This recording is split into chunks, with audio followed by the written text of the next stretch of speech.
Bonjour chers frères et sœurs dans le Seigneur, nous sommes aujourd'hui le lundi 24 novembre 2025. Voici le texte pour cette pensée biblique quotidienne, 1 Jean chapitre 4 versets 1 à 6. En voici le titre, Distinguer la vérité de l'erreur.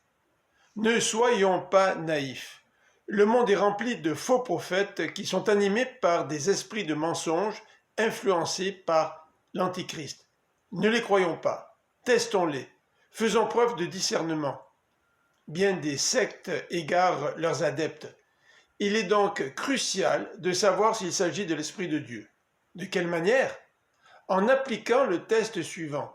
Tout esprit qui ne reconnaît pas que le Fils de Dieu s'est incarné, c'est-à-dire qu'il est vraiment devenu homme, ne vient pas de Dieu. Jean luttait contre des enseignants qui affirmaient que Jésus serait devenu le Christ au moment de son baptême et que le Christ aurait quitté Jésus avant sa mort sur la croix. Non, dans son incarnation, Jésus a toujours été à 100% Dieu et à 100% homme. Dans ce contexte, Jean affirme que l'esprit de l'Antichrist agit déjà dans le monde.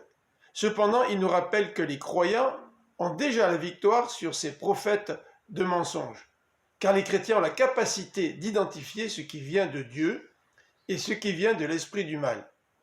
Pourquoi? Parce que celui qui est dans les chrétiens, c'est-à-dire l'esprit de vérité, est plus grand que celui qui est dans le monde. Ces prophètes appartiennent au monde.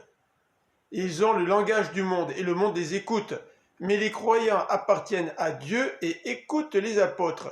Ceux qui n'appartiennent pas à Dieu ne les écoutent pas.